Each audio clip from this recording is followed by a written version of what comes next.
Good afternoon. Could you state your name, age, and occupation?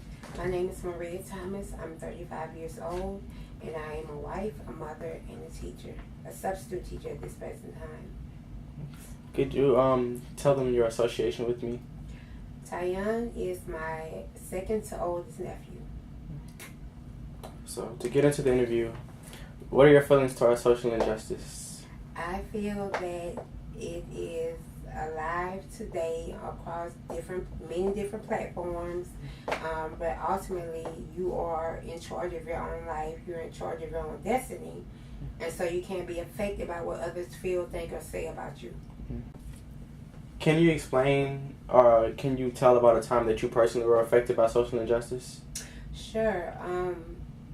When I had just graduated college at University of Houston, I had received a job at MHMR AF Harris County, as a rehab clinician, which is a caseworker. And the supervisor there had made some derogatory statements toward me. During the interview, I wore a collar shirt. I do have tattoos on my body, and when I'm going somewhere professional, I make sure that my body, the tattoos are covered up so that they won't be seen. She looked down my shirt and made a statement, a derogatory statement about my tattoos, but she still hired me.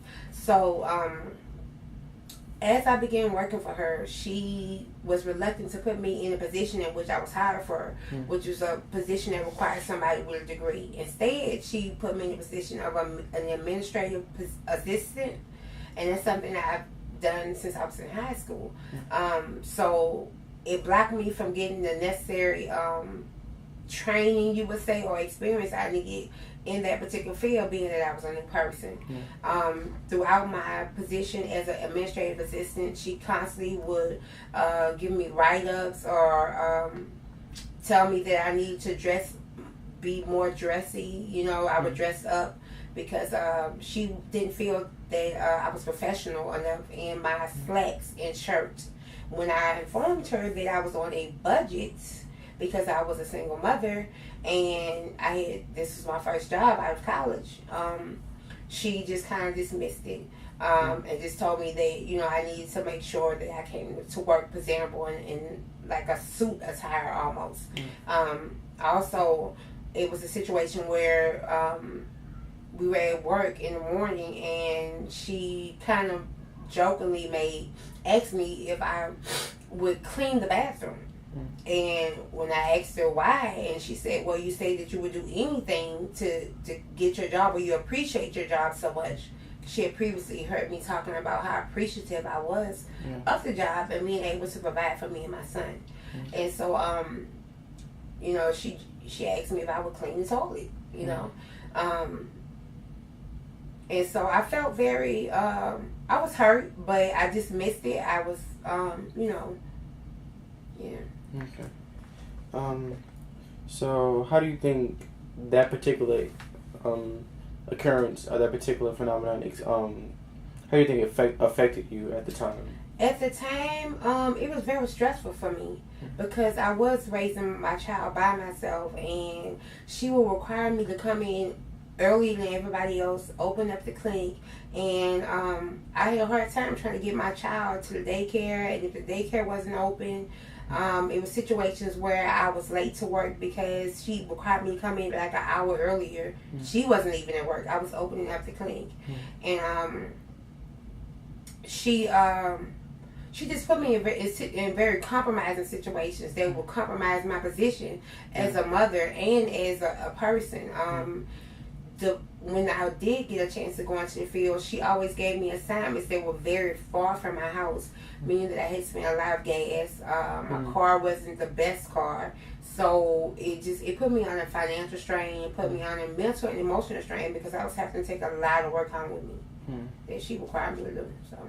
So, what were some of your thoughts going through your mind towards the lady who you felt discriminated against you? Well, I figured that maybe she needed some love in her life, and she probably would lighten up on me a little bit. I figured maybe she felt kind of inferior to me. That was why she was coming at me in such an aggressive, demeaning way. Some people, they feel like they see it's self-hatred, and they hate something about themselves, but yet they try to project it onto you. And so I really try to always remain in good spirits on the outside. Never show I never allow people to see how I'm feeling on the inside. That's for me when I get inside my house, which is not really beneficial, because that means sometimes my children or now my husband might feel the brunt of what I've gone through, what experience I've had. So when faced with this unfair treatment, would you say you're quick to react, or were you patient to resolve the issue or problem? I was patient. I smiled and I remained respectful. And I, just kind of, I responded in a way that was not, that would not jeopardize my job or wouldn't offend her as my manager, because she was the manager of my unit. Ultimately, I was her subordinate, and I did not want to lose my job. I needed it.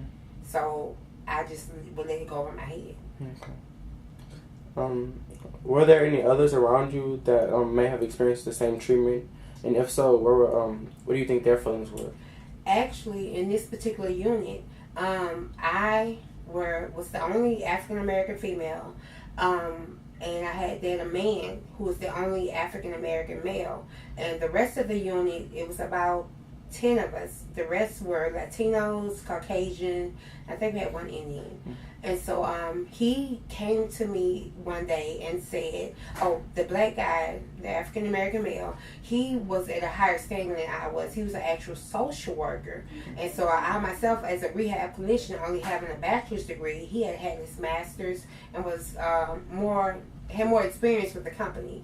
He came to me and he said that he was going to file a complaint based on the racial slurs that she had been saying towards him and his ethnicity to a certain degree. So he did not advise me on what to do, but he just said that he had noticed the way that she would speak to me sometimes and the way she treated me, and he felt it was unfair, and if that he was going to make his complaint, and if I wanted to, I could sit and file a complaint too. Yeah.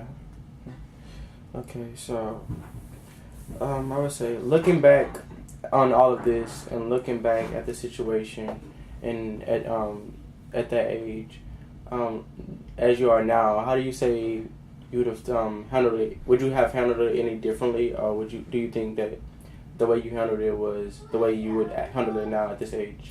I think it's the same way, because at that time I think I handled it very well. The way I resolved the issue was by I submitted the complaint, I emailed Human Resources, and I asked them to respond to my complaint within 24 to 78 hours. And they responded. Within a week's time, she was demoted from her position, and she was placed in a position that was corresponding to what my job was as a rehab clinician. So I saw results. I was happy with the results, because I no longer had to answer to her. I no longer had to be put under the stress of her trying to demean me or belittle me on the job in front of my co-workers, in front of clients. And I also was able to gain the necessary experience I needed, because the new manager put me in my hiring position as a rehab clinician. Okay. Well, thank you for participating, and thank you for telling your story during this interview. You're welcome.